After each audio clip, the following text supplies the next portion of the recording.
And welcome everyone to another episode of Two Geeks and a Marketing Podcast. And as always, we're here to keep you up to date with the latest news, tech, content, and wisdom from the world of marketing. And as always, my co-host is a man on a mission to demystify digital marketing. He is the host of the Content Marketing Studio video podcast. Please welcome Mr. Pascal Fintoni. Well, thank you very much. This is truly the highlight of my week to spend time with a man who's also on the mission to keep marketing simple. The voice of the Marketing and Finance podcast and the host of the Roger video series, I give you Monsieur Roger Edwards. Oh, fantastic, Pascal. And this is episode 59. And as always, we've got a lot to talk about, some great content spotlights. And later on, we're going to be talking about the second X-Files film. This is an extra special film marketing, maybe even extra extended. That's all I'll say about it. And I can assure our viewers and listeners that the show will improve vastly from this point on. Yeah, the X-Files I Want to Believe, which was released in 2008. We'll get to that later. But first things first, Pascal, let's head straight into the news. And according to new research by LinkedIn, more than 2/3 of chief marketing officers are concerned that less time in the office with colleagues will negatively impact creativity. That's interesting. Major UK brands including Virgin Media, O2, Sky, British Gas, Ben & Jerry's and SSE have signed an open letter calling on COP26 decision makers and technology platforms to take immediate action on stamping out climate change misinformation. Well, the US rapid delivery brand GoPuff has expanded internationally for the first time by opening in the UK, offering groceries, home products, baby and pet essentials, and over-the-counter medicine. Rolls-Royce has gained a cash injection totaling $405 million for the development of small nuclear reactors to generate clean energy. The SMR, the Small Modular Reactor business, could create 40,000 jobs for the UK economy by 2050. Wow, well, Airbnb is upgrading its service with features to support hosts with guests who are using the platform for longer stays, with a free insurance policy, Roger, of $1 million in damage protection and liability coverage. Fantastic. Teddy bears are a universal symbol for comfort and security, with the cuddly toys often evoking memories of emotional soothing as a child. IKEA's latest ad campaign shows a set of adorable bears providing companionship and literal security as they guard a home's front door. While Twitter and 𝗧𝗵𝗲 have announced a partnership that will see the social network streaming news, sports and entertainment shows from across the 𝗧𝗵𝗲 portfolio. And finally, YouTube is removing the dislike count button from its videos. The button will still be available and channel owners will be able to see the number of dislikes on a particular video, but the public won't be able to see the count. So Pascal, let's jump back to that first item of news, the one about LinkedIn, that 2/3 of CMOs are concerned that less time in the office with colleagues will negatively impact creativity. The reason I highlighted this one this week is that I've had this conversation with some of my clients. Now, there's one particular client who before the lockdown was always insistent on face-to-face meetings. Now, obviously, I live in Edinburgh, and this particular client lived in London, and it was always a necessity for me to travel to London for the meetings because the guy's view was you can't be creative over video and you have to be face to face. Now, I think that the pandemic has effectively changed that person's attitude, and we believe that we can be just as creative over Zoom or over Teams or whatever it is that we use. But I thought it was interesting that the majority of CMOs are thinking that you can't really be creative unless you're actually face to face. So what do you think? I think what people should understand is that the world has moved on and the world has changed. It is true to say that if your career in marketing over the next year or so is you at home or working remotely in a co-working center without talking to your colleagues, I would argue that that's not a good thing to do. But what about a nice, balanced, or dare I say hybrid approach, Roger, of discussing, reflecting remotely, and indeed Yeah. having video calls, but then you organize indeed an in-person event to bring all this research phase into conclusion, where decisions are made and people can interact with their colleagues. But this idea of your creativity will suffer because you're not in the office with your colleagues, I can't agree with that, because I would argue that in the last 18 months, now 20 months nearly, I've been at my most creative because I've got all that extra time not spent traveling in reading books, listening to podcasts, and indeed spending time with you. Yeah, indeed, I often said to this person, it takes me 6 hours door to door to travel from Edinburgh to London.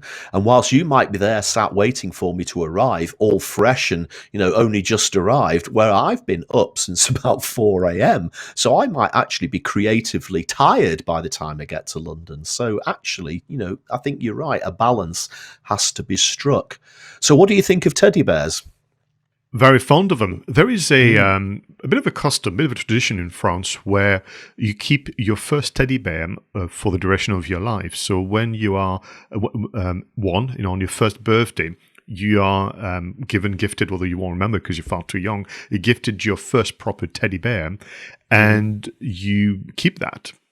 I lost mine when I moved to England in the early 90s, and I'm still a little upset about it because my brothers and sisters and even my grandparents still had their very first teddy bear. And it's just fascinating what has happened in the symbolic of it, because actually a bear, the real one, they're very nasty creatures. and I think it's just fascinating how over time, particularly in the Western culture, it has become the teddy bear. Am I right in thinking that in one of the This Week in History, you told the story of the invention of teddy bear based on the US president? I think that's right. Yeah, of course I did. Yeah, that's fascinating, isn't it? And it's just a universal thing, isn't it? I think everybody can associate with teddy bears, and it's exactly right what the news item said about evoking memories of emotional and soothing and just comfort. I think that's really good. And I might put this in the links as well, actually, Pascal, but I came across a video a while back, and it's one of the most joyous videos I think I've ever seen. Now, there's a theme park, I think it's in Holland, it's called 𝗬𝗶𝗶 Holland, and they have this new roller coaster, it's called Untamed, and it's really quite an intense ride. And what they did is they filled the train of the roller coaster with these gigantic teddy bears and actually strapped them in as you would strap in normal customers. And then they obviously had a camera on the front of the train, and they just filmed these teddy bears going on this ride, and it was joyous to watch them sort of going up and down and round and about and everything. I must have watched it about 15 times in a row. It was just absolutely glorious. I know it well. Yeah, it's so good. Yeah. And finally, talking about videos, YouTube has removed, well, they're not quite removed. The dislike button will still be there, and people can still click the dislike button, but in the public domain, the individuals won't be able to see how many dislikes a video has. It's only the actual video producer who will be able to see that. Now, apparently it's a thing on YouTube that people can get dislike campaigns mounted against them, where for whatever vindictive reason people might have, they'll just get everybody to hit the dislike button on your video, and obviously that can be quite demoralizing.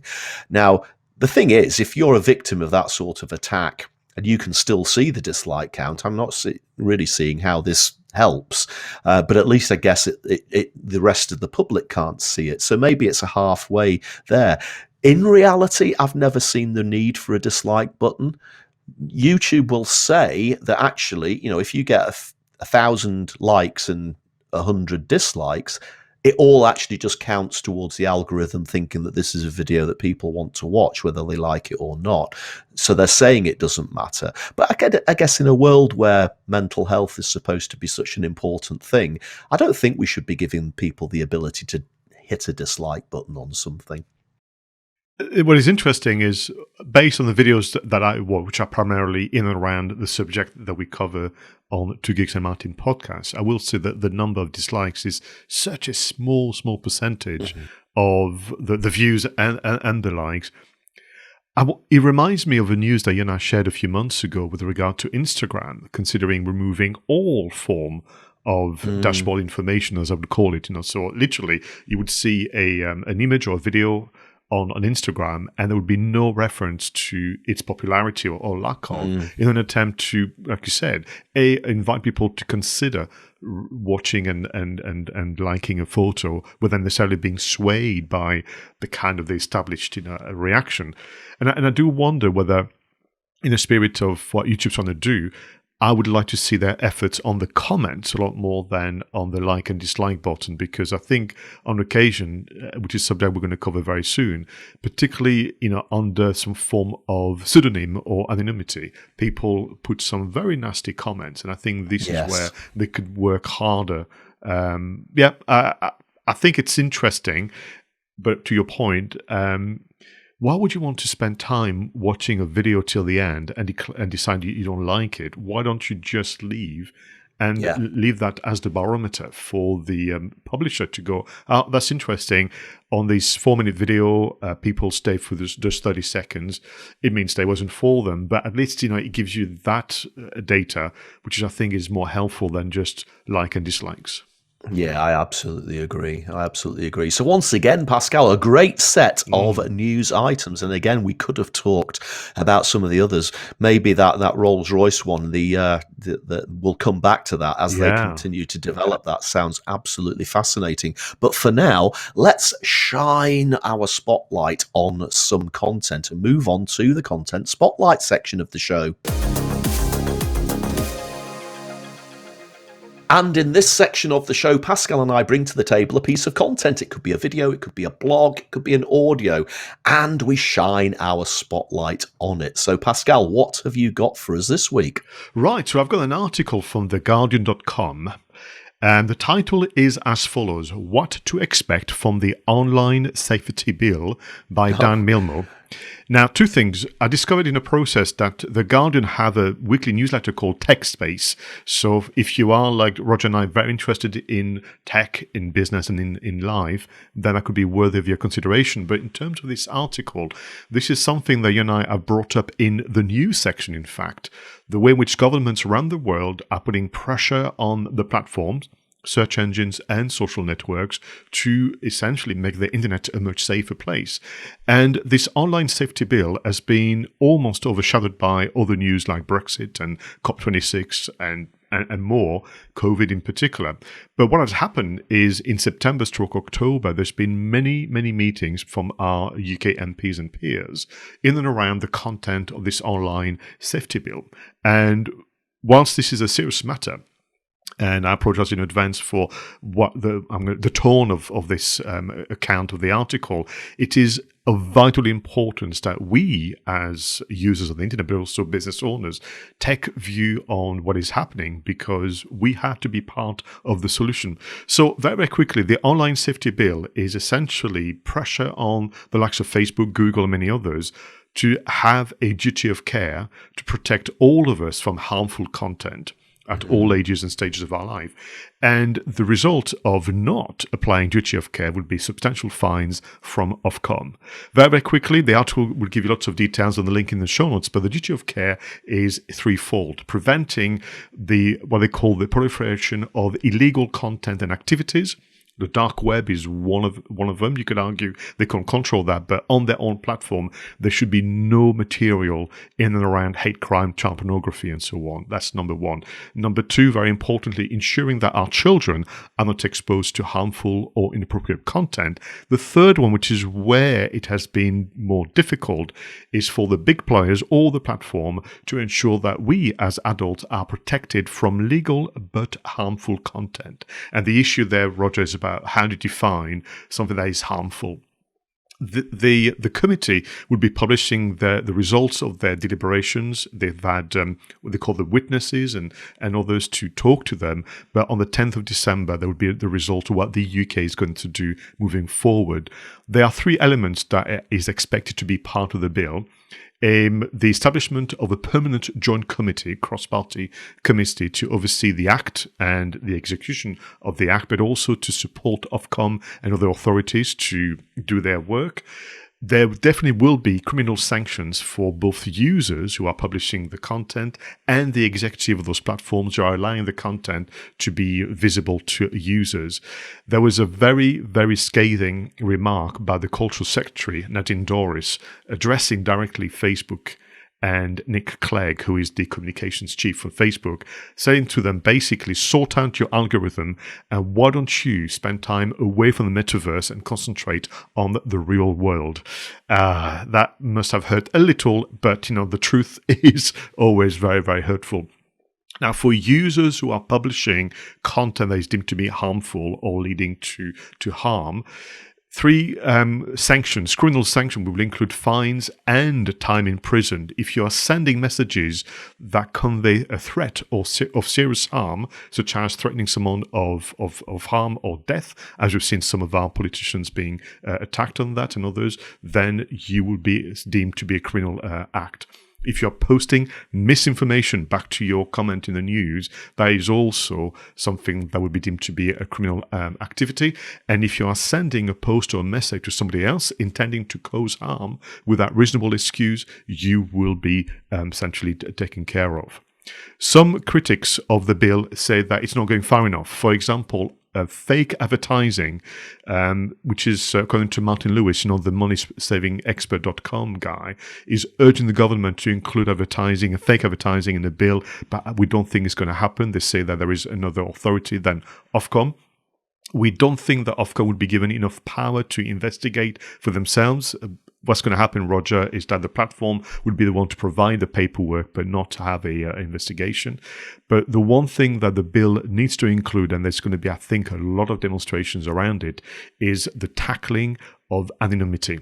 And there is a campaign group called Clean Up the Internet that says 72% of all those kind of nefarious activities come from anonymous accounts, people who are hiding behind fake identity and pseudonyms.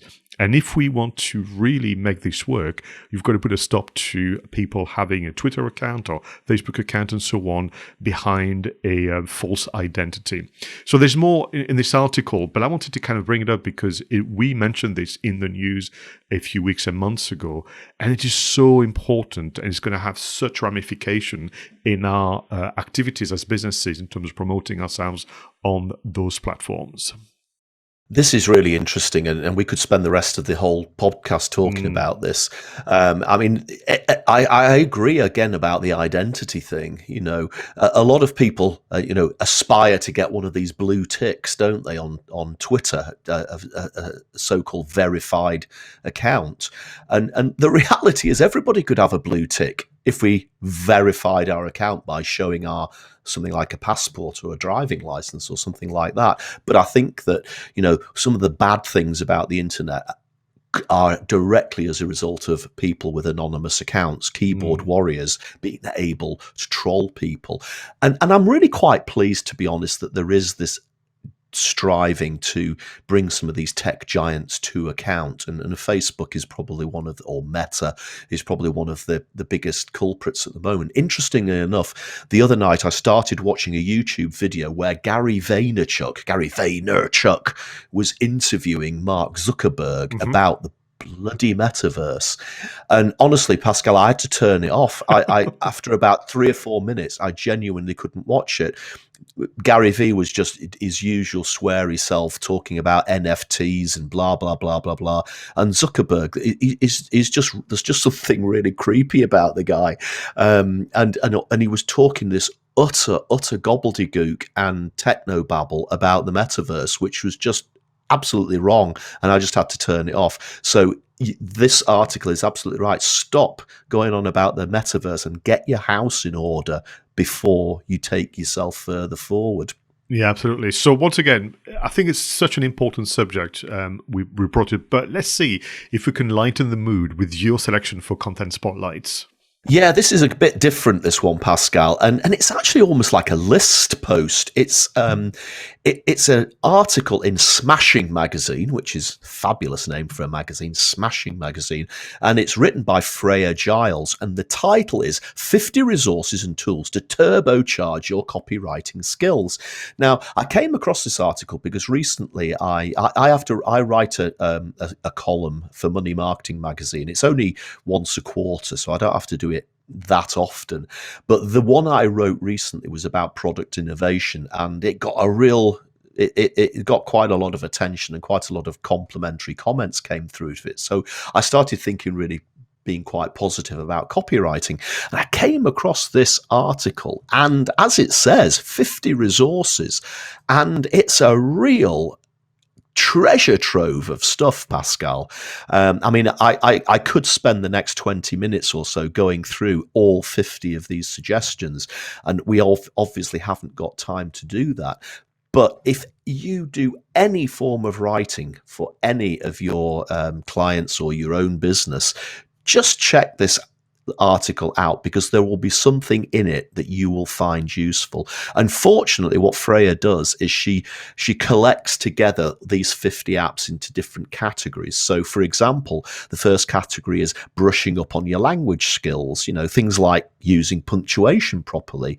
There's grammar, common errors in English, that sort of thing.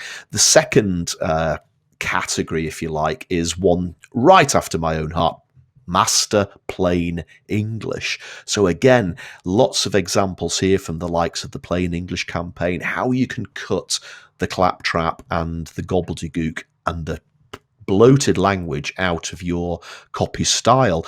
And then there are the other sections: understanding style guides and brand voice. That's the next category. The category after that is crafting the perfect heading. The next category is cram with easy online copywriting guides. The next category is get guidance from literary greats. So here you're talking about how George Orwell was writing, how Stephen King writes, how Ernest Hemingway writes. And then we go into dipping with bite-sized tips. Next category, browse the best copywriting blogs. And here she points attention to the likes of Copyblogger and ProBlogger, who are, you know, websites that we will all have read in the past. And I could go on, Pascal, but the link is in the show notes. Honestly, this article will have you clicking on so many links, and you might actually be prepared to spend an hour or two. Seriously, there's so many good links from this article in one place that it's almost necessary to bookmark it and keep coming back to it. So Freya Giles, Smashing magazine, absolutely fabulous treasure trove of copywriting content. Do you know, I love the fact that it was also linked to literature, because that's absolutely the way it should be. And I've not seen that link made often enough, I reckon. Recently, I was invited to attend a networking event. It was an online event. And I made the point around content creation that we are all creatures of habits. And what this article can do is just disrupt you a little to kind of challenge yourself and go, you know, I've been writing in that way, or I've been speaking in that way, or I've been creating content in a particular way. What about if I, just for my own benefit and to also feel excited again about content creation for next year potentially, why don't I, you know, turbocharge, look at new resources, read a book again, but with the, you know, with an eye on the style and the construct of sentences and paragraphs. I think it's brilliant. Well done, Roger. Yeah, fantastic. So as always, we get so much inspiration from our content spotlights. So Pascal, how about we shift the emphasis now to technology, and we'll move on to the next section of the show, which is marketing, tech, and apps. And in this section of the show, Pascal and I bring to the table apps and technology that have grabbed our attention over the last week or so. So Pascal, what are you bringing to us today? So this week, I'm bringing something that is maybe a slight indication about the surprising side and the future of video marketing, where AI is kind of part and parcel of the experience. So two platforms, one which leaves me a little perplexed, and I call my to get your reaction, and one which I'm so pleased I discovered for obvious reasons. So the first one is around this idea of video creation, where you want to be able to present something, but maybe you don't have access to presenters as such, or maybe you want to create a different experience. And there is a company called synthesia.io who has spent probably hours, if not weeks and months, creating recordings of real individuals.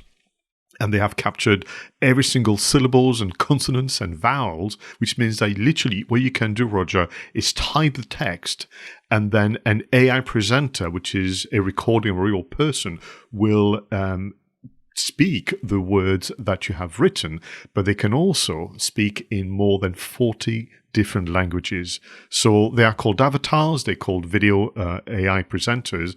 And whilst I'm super impressed with the technology, it reminds me a bit of what Google did many, many years ago with their own kind of smart speakers and so on. It's just a bit creepy that you can have people that look very real, and maybe that's why it's a little creepy, that can address you, act the words that you've written, but it's all fake.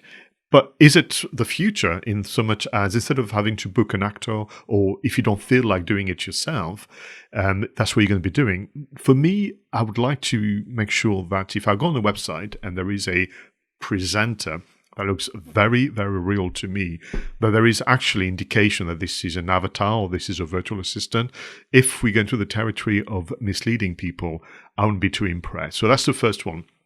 The second one is in and around this idea of you have maybe a promotional video that you recorded some time ago, and all you have access to, Roger, is the finished edited product. So you have voice, you have music, you have maybe sound effects and so on, and you want to change the video.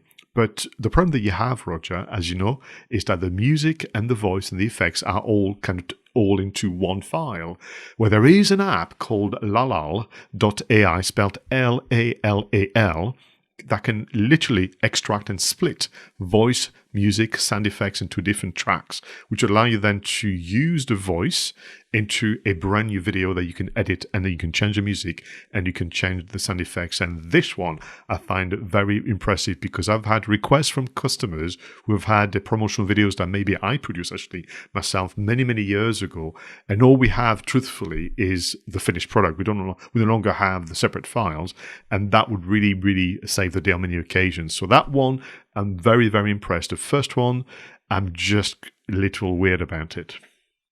Yeah, I mean, that second one, fantastic. I mean, I'm just thinking here, some of the early Rog vlogs that I did, I no longer have the separate files. So if I ever needed to go back and recreate some of that, that would be phenomenal to strip out the audio and the video. The first one, yeah, I'm not sure about that. Do you know what came into my head as you were describing that was an old TV program called Max Headroom. Oh my God, yes, do you remember that? And it was a sort of a very, I'm sure it was animated at the time, as a sort of avatar thing. And another thing that came to my head was a program called 𝗵𝗲𝗀𝗀. Now I'm struggling to remember that the presenter was something like Antoine Decaune, it was or something French like that. presenter Antoine Decaune, yes. Yeah, Antoine Decaune, and he used to go rapido, and that was just the image that came to my head, was something going bup, bup, bup, bup, bup. So yeah, I'm not sure. I'd have to check it out to see whether I'd want to have those avatars actually presenting my stuff. So yeah, I think I'm the same with you. Slightly dubious about the first one, but excited about the second one. My picks this week is quite simple. I've been listening to the radio again recently.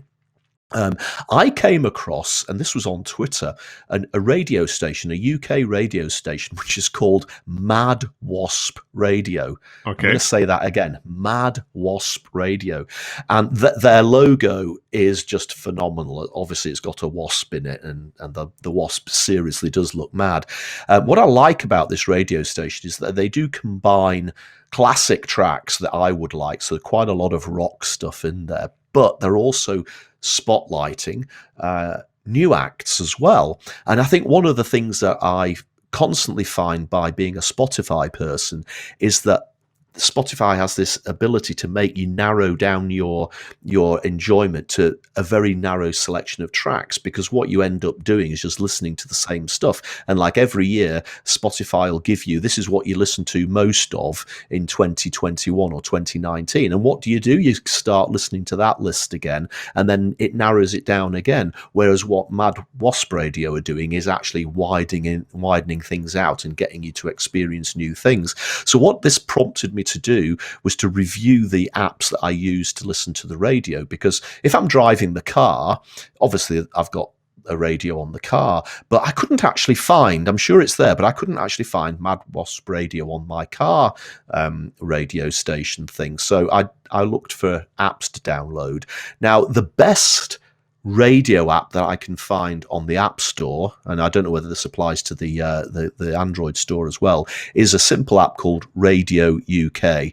And there are over 2,000 radio stations, including all the ones you would expect, like BBC, etc., plus Mad Wasp Radio. And this app, radio app, was the best in terms of features, the ability to create lists, the ability to create favorites.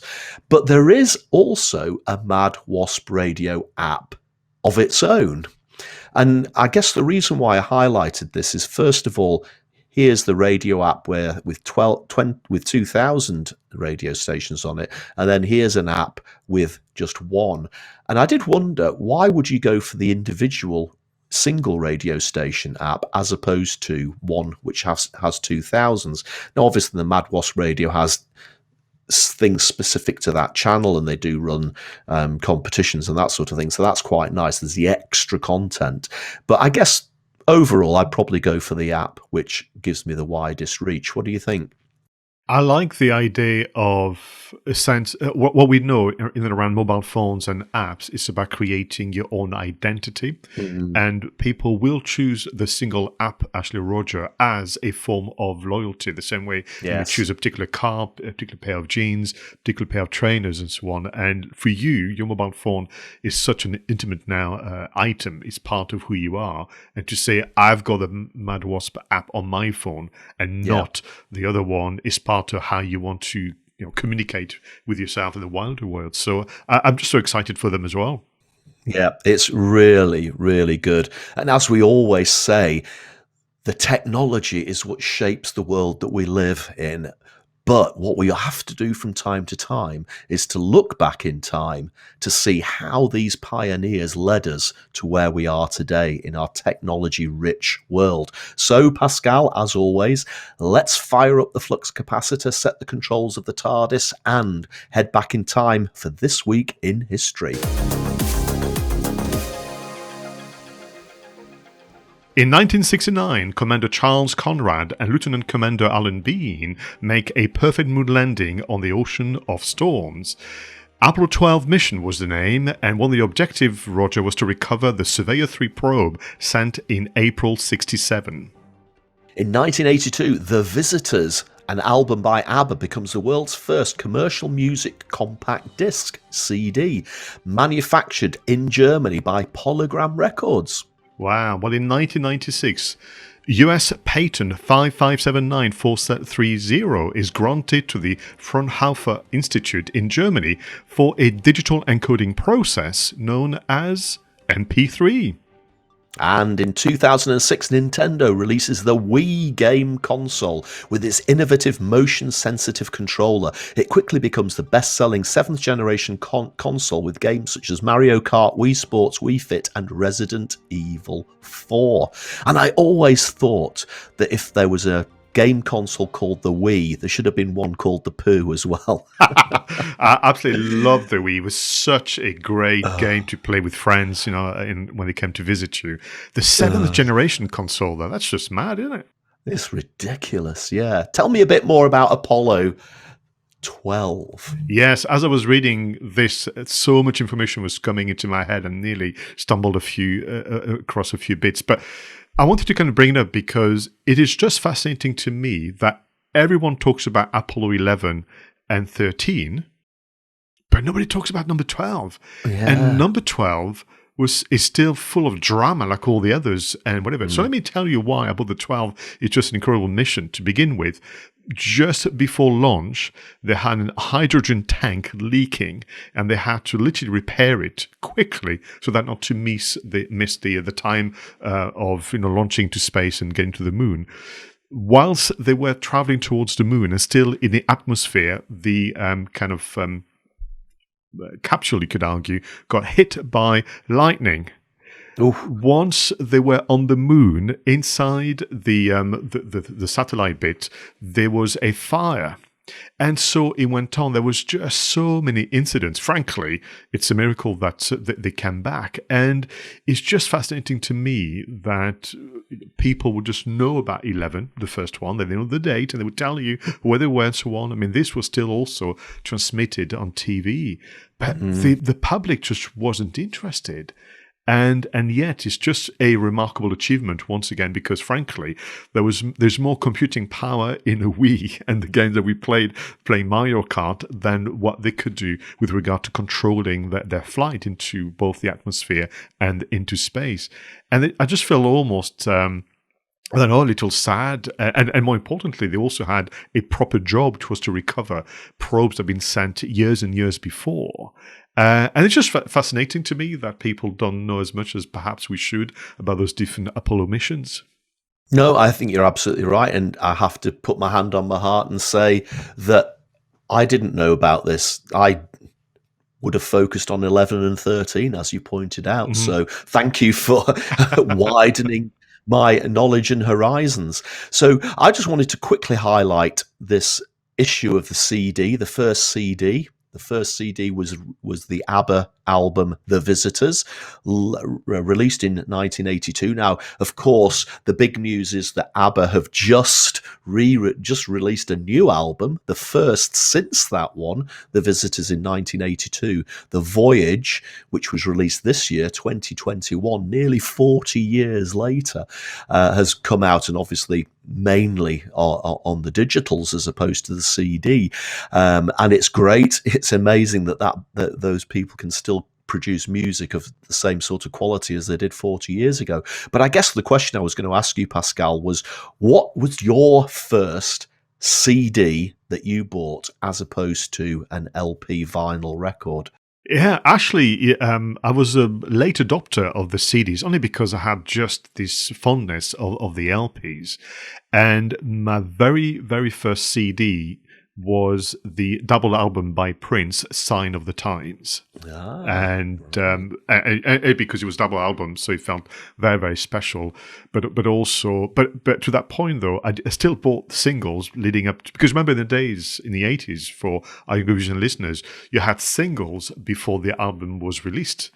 And so I remember buying the singles as records, and then eventually bought the double CD. So that was the first one. So that would take us into the 85, 86 years, I reckon. Yeah. And I'm remembering my first CD that I bought was Dire Straits' Brothers in Arms.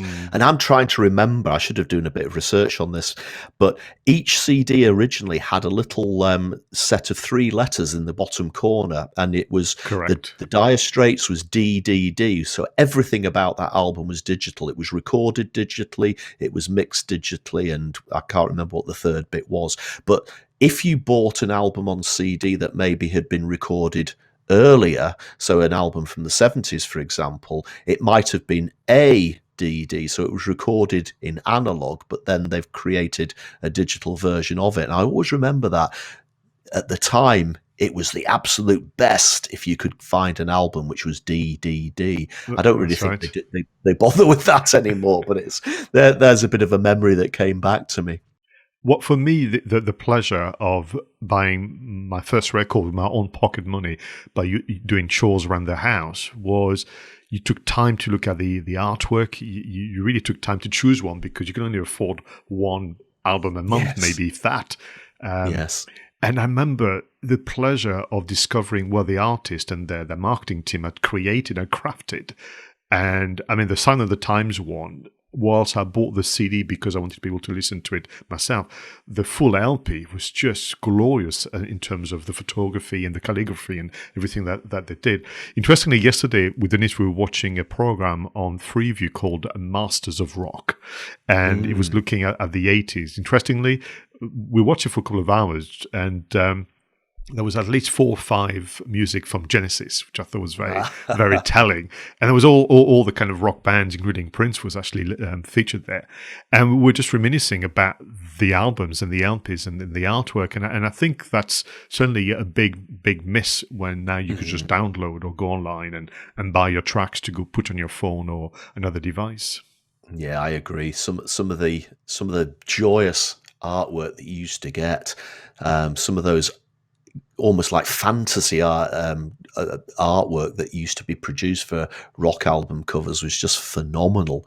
So once again, lots of really interesting stuff happening in history, but time now, I think, Pascal, to bring ourselves back into the present, and let's talk about some creators close to our hearts. So the next section of the show is the creator shoutouts.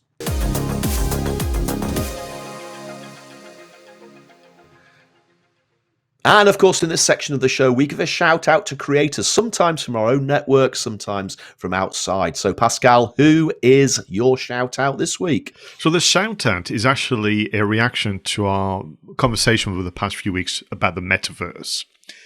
And I just want to let people know that, of course, you should be interested. Of course, you should look into it, but you should go to the source. You should be listening to people who actually know what they're talking about. And I've been involved in the world of VR and AR for a very, very long time. I've been following from a distance the VR and AR Association, and I'm glad to say that they have a podcast, which I dip in and out of to inform myself, and particularly I have an eye and I would say ears in and around the world of marketing. But the VR and AR Association look at all aspects of health, of industry, of lifestyle, of entertainment, and so on, and the impact of VR and AR. The real name I would give to the metaverse. They have a podcast which is called Everything VR and AR, which is hosted by Tyler Gates and 𝗬𝗵𝗲, which is a fantastic surname. It is produced, as you'll hear, because it's so good, by Teddy McGrave, Robert Doe, and Vicky Sweet. And interestingly, the very last one I listened to was from a UK company involved in the VR and AR kind of subject matter. And to me, that's what you have to do. With respect, Roger, don't listen to people who've discovered it recently who get overexcited. Listen to those who've been working in the industry for many years indeed. So you've got the link in the show notes, everyone, for that podcast. And I just want to kind of say, this is your job now to inform yourself, educate yourself, but just go past the headline.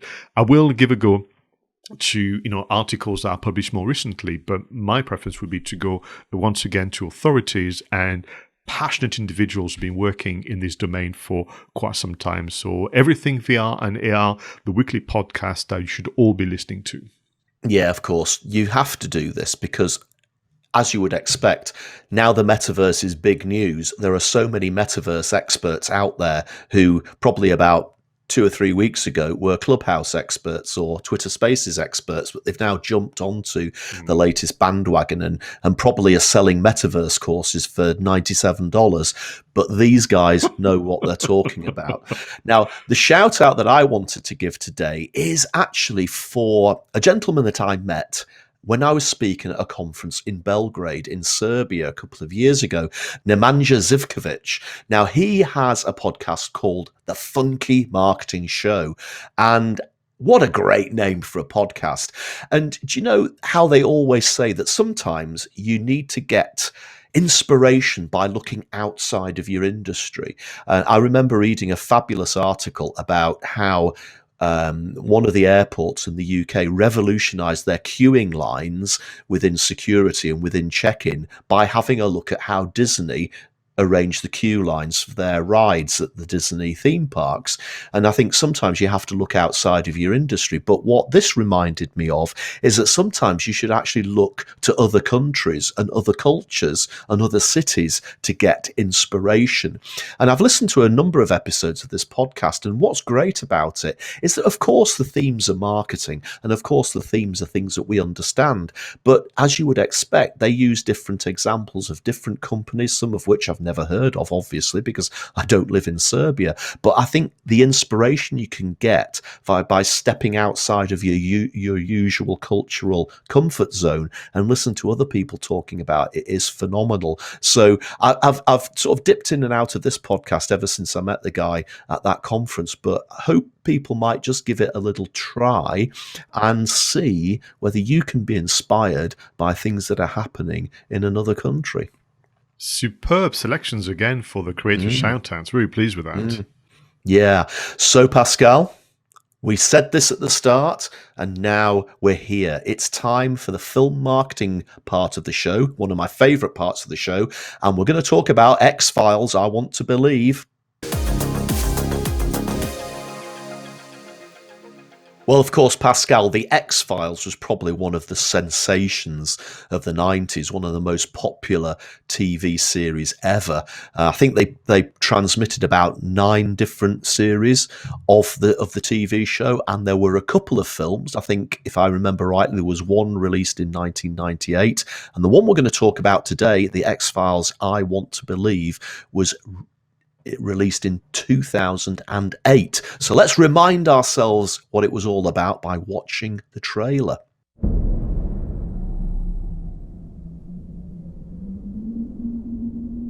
I had a vision. I see a woman's face. I hear dogs barking. They're out there.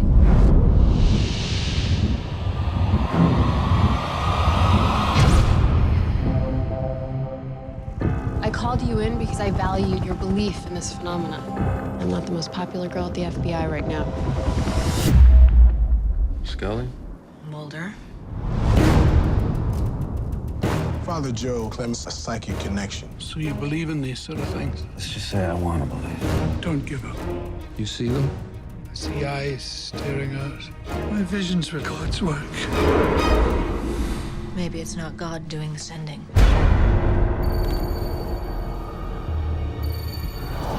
What do you see? Father Joe?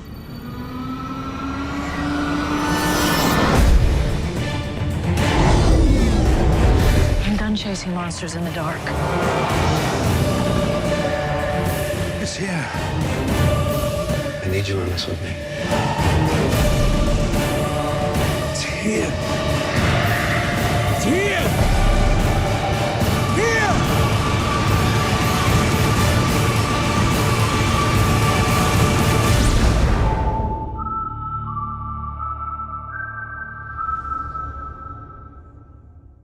So, Pascal, I am a massive, massive X-Files fan. The family, my wife and I, watched all the episodes. I even went to the trouble, I think I've said this before on the show, that at the time of the massive, massive cliffhanger of the second series, the third series started in America about 2 months before the UK got to see it. I actually had my sister in America record the first episode of the show on a VHS cassette. She then sent me that VHS cassette over from the States. I then had to go to a specialized video shop at the time who converted the VHS cassette from NTSC, which is the US broadcast standard, to the UK PAL broadcast standard, so that we could actually watch that episode. So that was the trouble we went to watch the X-Files. Now, I haven't actually seen this film until a couple of nights ago. You told me that this was going to be our focus for this week, so I had to watch the film.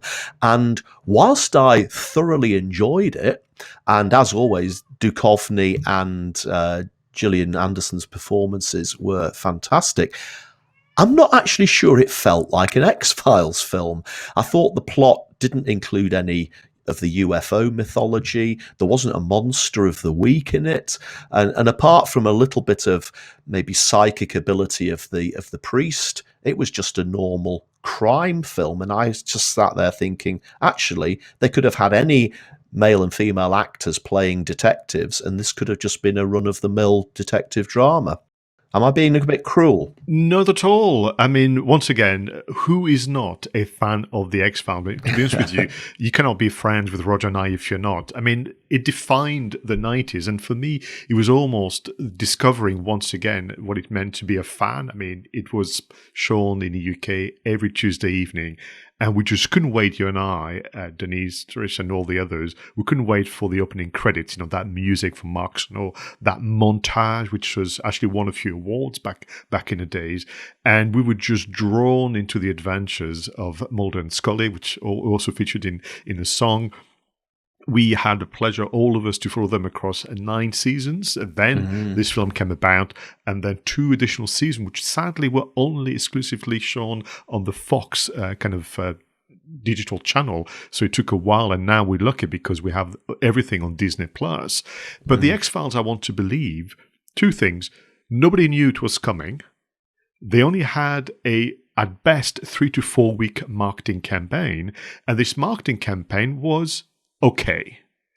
And so, of course, if you're a big fan, you went to see the film, and because of the phrase, I want to believe, people thought, oh, brilliant, this is a follow-up from the thread of the series, but also of the 98 movie, because everybody knows, I want to believe were the words on the poster in Fox Mulder's office where you had a picture of a UFO.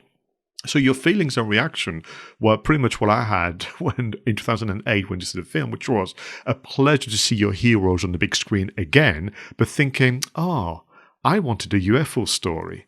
And I think what we can discuss, of course, you and I in a moment, is could they have been more inventive and just create the right marketing campaign so that people knew what they were letting themselves into? I think a lot of people might have been disappointed had they gone to the cinema expecting the monster of the week or expecting the UFO mythology subplot to carry on, and they would have come out thinking, just like I did, well, actually that could have just been a standard detective thriller set in a snowy environment in America. It could have just been anybody. We still had the characters, we still had the rapport. That was fantastic. But I do think that maybe they should have injected more science fiction into it, or more horror into it, or there should have been some sort of monster rather than just, it was effectively just an organ trafficking story, wasn't it? Absolutely. So if we think about 2008, we are quite some years into the internet. There's a fandom that they can rely on, which is global. It was a global phenomenon. And okay, so they had a all right poster with a strapline, to find the truth you must believe. But if I was to be a little critical, that poster, to me, looks a lot like what you would do to sell the film to distributors as opposed to market the film to film goers. But, must move on from being overly critical. I think for me, everyone agreed, including film critics and bloggers and so on, that the relationship between Mulder and Scully was superbly explored and people got a lot out of it. At the time, they released a book using actually some of the early artwork of the poster. But the one thing that did make the movie stand out was the British group band Uncle created a brand new version of the famous theme music for the end credits. And what a track it is. I mean, it brings in, a bit more techno, it brings some kind of string instruments, and it's actually still very, very much a pleasure to listen to. They had a website, we know that. We did a fair job for 2008, and they had obviously the trailers, they had a gallery of photography for bloggers and more to talk about. They had a download section for things like screensavers, and also that takes us back, your IAIM icon, so your instant messenger icon could have been an X-Files one as well as an email signature. and they had some blog section and the community chat. So all this is kind of described superbly by this film critic called Chris Thilk, who runs the Movie Marketing Madness blog. But for me, quite honestly, I just think the marketing campaign, bear in mind how we feel as fans, was far too short, far too simplistic in general. Yeah, and as you say, that poster, "To find the truth you must believe," hinted at a lot more than we actually got. I think, and as you say, the marketing campaign was so spectacularly underwhelming that I didn't even know the film existed. That's why we never went to see it. Which and hence why I haven't actually seen it until this week when you suggested we talk about this. So, what would we have done, Pascal, if we had been back in 2007 and this film was ready to go? Should we hop into the DeLorean again and go back in time and suggest what we might have done differently? Wow. So you're saying that you and I are going to do like a Back to the Future cheat. We're going to go back in time armed with the knowledge of reviewing to the tune of 55, 56 movies. And we're going to tell Chris Carter what to do. Oh, please, let's do that. I mean, the thing is that we know that this film came out around the same time as The Dark Knight, and I think in fact that the Dark Knight has been accused of actually creating the hype that deflected people away from the X-Files. But I don't buy that. I think that they could have done a lot more. And you know, what would we have done differently, Pascal? Okay, so we've prepared a bit of a list. You and I are going to be going to that meeting prepared. So first thing that we would say to Chris and the others is you should really split your target audience and just have some very precise and tightly focused mini campaigns, very much like you and I would have learned from Lord of the Rings, Yesterday, and even the movie Blade. Although we can't mention them because, of course, they've been out in 2007. Yeah, and I think of much greater and varied social media activities. You know, I think at the time it was so lackluster. You know, look at films like Nomadland and recently The Invisible Man and Us. You know, that film that we talked about on the show a while back. They could have really saturated the social. And okay, you could argue that this was early in the social media days of Facebook and Twitter, but wow, if they'd have really focused it on those social media platforms at the time, they could have created much more anticipation. Particularly when they did such a good job on the official website, which is sadly no longer with us. I hate that when they remove those websites. For me, as I mentioned a moment ago, I think the poster had to be more iconic or even just more intriguing with elements you know, that fans could just riff off as they would have, like Jaws, for example, or Misery. Yeah. And, you know, actually, if you watch the film, there was the main plot about the organ trafficking, but there was the subplot again of Mulder thinking about his sister Samantha, who had been taken away by aliens. Then you also had the subplot of Scully. She's gone back to being a doctor.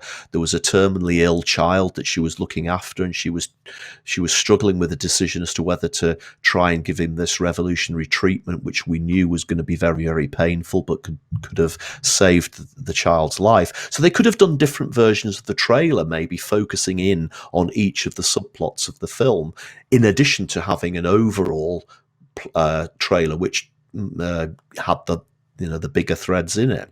Yeah, like we've seen you and I in things like The Mist or Silence of the Lambs, even The Matrix.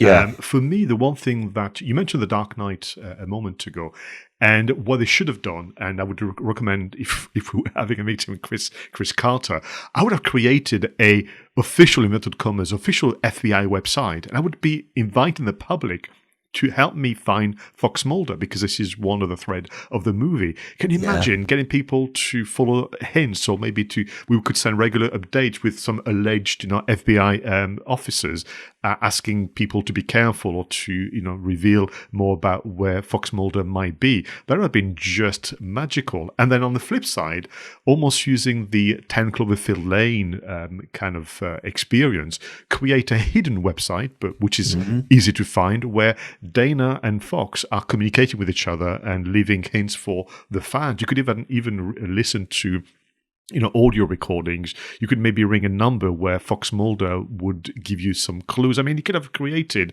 such a universe within that. Yeah, and again, taking that even further, they could have recorded testimonies and accounts from witnesses. Characters from the film could have done, extra shots. I think the danger of us going back and creating a massively bigger marketing campaign like this is the film could still have turned out to be very disappointing, given the massive amount of marketing that Edwards and Fintoni have put onto it. But again, thinking about what they did with The Martian. Organised charity screenings at the FBI HQ and other official buildings. Let's bring the mythos into the real world.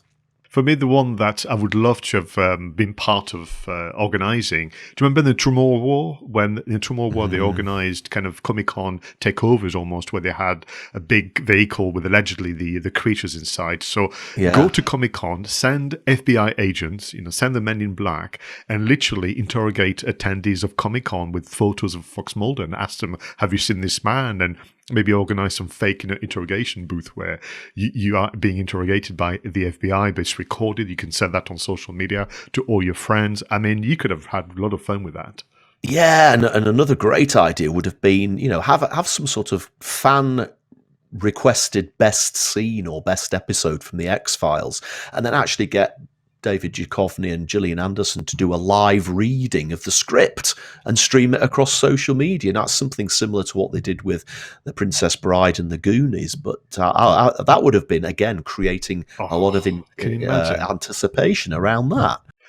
I think for me, the one that they could have done better, bear in mind the mythology around the X-Files, like all franchise, they have like a special day of the year. And we reviewed quite early on, actually, in this podcast, Wonder Woman 84, where on Wonder Woman Day, they had the special events. So for the X-Files, the 13th of October is X-Files Day around the world. So you could have done a special release of teaser trailer. You could have had, again, a bit of a treasure hunt.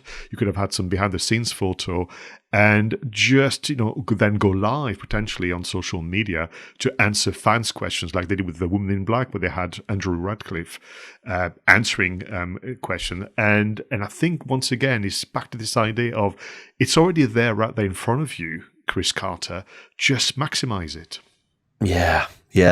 And I mean, you could do all sorts of other things. We could have had live Twitter, Reddit takeovers, more fan questions, inviting people to the sets of the film. I think the music that you mentioned, the new version of the X-Files theme by Uncle, that UK band, again, give people access to that in advance and invite them to create their own footage, create their own version of the trailer, for example. But that would have got the music out there right early on and got people used to the new mix and created excitement around that. Because it is an amazing track, and we might even put the link in the show notes, but you're right. And you could have had a competition in partnership with the likes of Rode or Adobe or Sony, or in this case, Fox. I love the idea of inviting people on the set and almost allowing them to do a bit of behind-the-scenes footage. That's what they did for memory with Lord of the Rings. Yeah, they invited people from bloggers to film critics for one day to kind of have a look around. Yeah, and Joe, it's interesting now we've sat here and talked about all of these things. If time travel really existed and we would have been able to go back in time and we'd given him all these ideas, would there have been a sort of moment here where all of a sudden we'll have been saying, do you know, X-Files, I want to believe, had one of the best marketing campaigns for a film in the history of films. What an incredible marketing campaign. And it was all down to Edwards and Fintoni's advice. Yeah.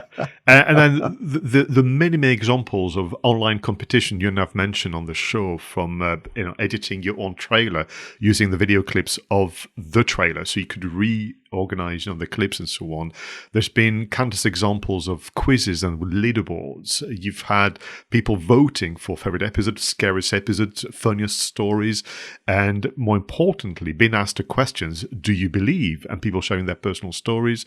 There's been countless examples across different franchises where people have organized watch parties, get-togethers, X-File events, and you could send photos, and the best one to be selected by David Duchovny and Gillian Anderson, and you get a prize, and so it goes on. And I think for me, the thread through you and I giving Chris Carter all the advice in 2007 is that you had an established global presence and following, and you chose not to lean on that. And secondly, you had amazing assets, the music, the photography, moving images and so on. And once again, you didn't exploit it fully. And it's easy for you and I to, in 2021, to be critical. We don't know what the constraints were. But it still remains that for something like the X-Files, to only give yourself the better part of 4 weeks to market it, but also to use a phrase like "I want to believe," but to not give the fans a UFO type setting. Then for those reasons, you had to make your marketing more ingenious and more innovative. Absolutely, Pascal. Wow, I'm absolutely exhausted. I really enjoyed that. That was a different angle, wasn't it? Because we're admitting that the marketing of this film was pretty poor, and they did definitely miss a trick by not including the UFO mythology or a monster of the week type of storyline. But it was very, very interesting to think what we would have done to make that marketing campaign so much more impressive. So, wow. Another fabulous episode 59 of Two Geeks in a Marketing Podcast. Pascal, thank you as always for being an amazing co-host. We've really covered some fabulous ground this week, apps and content. Unbelievable. Thank you everybody for watching or listening to the show. If you've got any comments, let us know. Do please subscribe to the YouTube channel. Let us have some comments. Give us some likes and maybe give us some dislikes as well. And let's look forward to another episode, number 60, coming to you very soon. So until the next episode, please make sure that your marketing is done right. I was Roger Edwards and he was Pascal Fintoni.